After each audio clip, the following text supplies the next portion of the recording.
Hi guys, இன்றைக்கி நாம் என்ன செய்ய போகிறோம்னா ரொம்பவே டேஸ்டியானதும் ஒரு அடுப்பு யூஸ் பண்ணாதமான ஒரு பேரிச்சம்பளை லட்டு செய்ய போகிறோம்.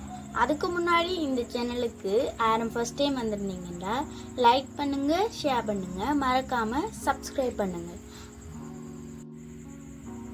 இப்போ நாங்கள் என்ன பார்க்க போகிறோம்னு சொன்னால் 3 பொருட்களை மட்டும் பயன்படுத்தி இலகுவாக எப்படி பேரிச்சம்பளை லட்டு செய்ய போறோம். அடுப்பே பயன்படுத்தாம இலகுவாகவும் வேகமாகவும் செய்ய போறோம்ன்றதை பார்க்க போறோம். அதுக்கு பேரிச்சம்பளை லட்டு செய்யறதுக்கு முதல்ல தேவையான பொருட்கள்: 1/2 கிலோ அளவான பேரிச்சம்பளம், 1/4 கிலோ அளவான கச்சான் பருப்பு வறுத்தெடுத்து தோல் நீக்கி வச்சிருக்கு. அதோட தேனையும் யூஸ் பண்ணி தான் நாங்க இந்த பேரிச்சம்பளை லட்டு செய்ய போறோம். அடுத்ததான் நாங்க என்ன பார்க்க போறோம்னா, தோல் நீக்கி வறுத்தெடுத்து வச்சிருந்த கச்சான ஒரு மிக்சி ஜார்ல போட்டு அறுவல் நடுவலா ஒரு அரைப்பதமா அடிச்சு எடுத்து வைக்கணும். ஏன்னு சொன்னா அது அப்பதான் கடிபட்டு சாப்பிடக்க கடிபட்டு நல்ல ஒரு சுவையை தரும். அதே மாதிரி நாங்க எடுத்து வச்சிருக்கிற இந்த விதை நீக்கிய பேரிச்சம்பளத்தையும் அதே மிக்சி ஜார்ல போட்டு அதுக்கும் ஒரு அரைப்பதமா அறுவல் நொறுவலா அடிச்சு எடுத்து வைக்க வேணும். இப்ப பாத்தீங்கன்னா மிக்சி ஜார்ல அடிச்ச கச்சான் முத்தை ஒரு பாத்திரத்துல எடுத்து வச்சிருக்கிறோம். அதே மாதிரி மிக்சி ஜார்ல அடிச்ச பேரிச்சம்பளத்தையும் இன்னொரு பாத்திரத்துல எடுத்து வச்சிருக்கிறோம். இனி என்ன செய்ய போறோம்னு சொன்னா, இந்த அடிச்சு வச்சிருக்கிற பேரிச்சம்பளத்தை இந்த கச்சானோட சேர்த்து கொஞ்சம் கொஞ்சமா குழைக்க போறோம். இதுக்கு வேற எந்த விதமான சீனியோ சர்க்கரையோ எதுவும் சேர்க்க தேவையில்லை. ஏன்னு சொன்னா பேரிச்சம்பளத்துல இருக்கிற இனிப்பே எங்களுக்கு காணும். அதோட நாங்க இனி தேனையும் இதோட சேர்க்க போறோம். அப்ப எங்களுக்கு மேலதிகமான இனிப்பு தேவைப்படாது. இது ஒரு நல்ல டேஸ்டியான குழந்தை பிள்ளைகளுக்கு பெரியாக்களுக்கு எல்லாருக்குமே மிகவும் சத்தான ஒரு சாப்பாடு. இதை பிள்ளைகள் பள்ளிக்கூடம் போக அவையோட லஞ்ச் பாக்ஸ்லேயோ பிரேக்ஃபாஸ்ட் பாக்ஸுக்குள்ளேயோ வச்சு விட்டா அவை மிகவும் விரும்பி சாப்பிடுவினா. நல்ல விருப்பமா இனிப்பா அதோட கச்சான் பேரிச்சம்பளம் எல்லாம் சேரக்குள்ள அவைக்கு சுவையாக இருக்கும் சாப்பிட.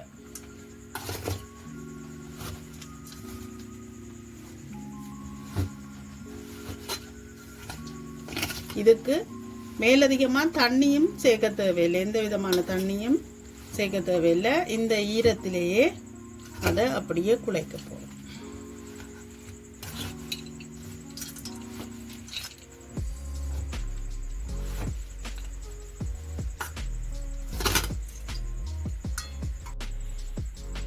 இப்ப நாங்க என்ன செய்ய போறோம்னு சொன்னா, இந்த கலந்து வச்சிருக்க கலவைய பேரிச்சம்பளத்தையும் கச்சான் முத்த கலவையையும் நல்லா ரெண்டும் சேரக்கூடிய அளவு நல்லா பிரட்ட போறோம்.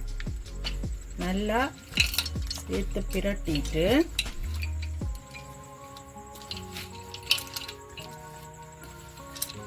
பார்த்தீங்கன்னா அப்போ சேர்ந்து ஒன்று வர்றது தெரியுது. கச்சானோட பெரிச்சம்பளத்தில் இருக்கிற ஈரத்தன்மை கச்சானை அப்படியே சேர்த்து வச்சிருக்கு.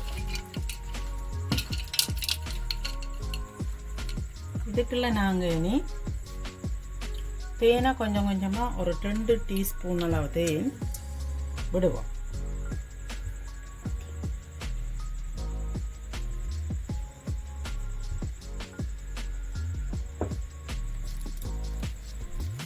விட்டு இனி தேனையும் சேர்த்து இதோட குழைக்க போகிறோம். அப்படி தேனையும் சேர்த்து குழைக்க எங்களுக்கு கொஞ்சம் ஈஸியாக சேர்ந்துடும்.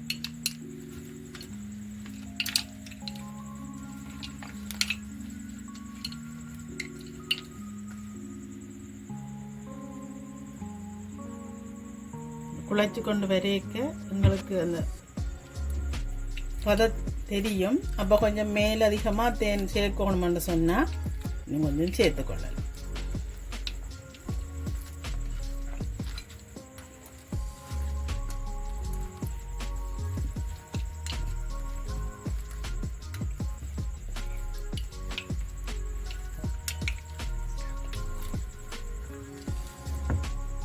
இப்போ பார்த்தீங்கன்னா நல்லா குழவட்டு சட்டியில் ஒட்டாமல் அப்படியே நல்ல ஒரு திக்கான பதத்துக்கு வந்துட்டுதுங்கடா ஹலவை. இனி நாங்கள் இதை சின்ன சின்ன உருண்டைகளாக பிடிச்சி பரிமாறப்போம்.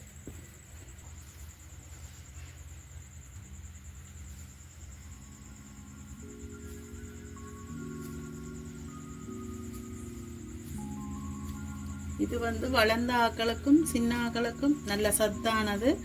அதோட மாலை நேரங்கள்லேயோ காலை நேரங்கள்லேயோ இதை ஒரு மெயின் சாப்பாடாகவே பயன்படுத்தி கொள்ளலாம். ஏனென்றால் இதில் எல்லா விதமான சத்துக்களும் சேர்க்கப்பட்டிருக்கு.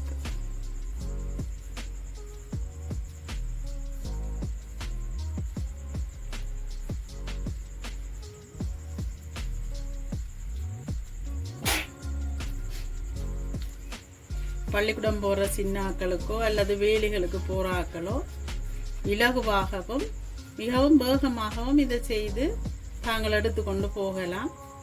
எடுத்துக்கொண்டு போய் சுவையாக உண்டு மகிழலாம். இப்போ சுவையான பேரிச்சம்பழ லட்டு ரெடி. இதுவரை எங்களுடைய வீடியோவை ஸ்கிப் பண்ணாமல் பார்த்த அனைவருக்கும் நன்றி.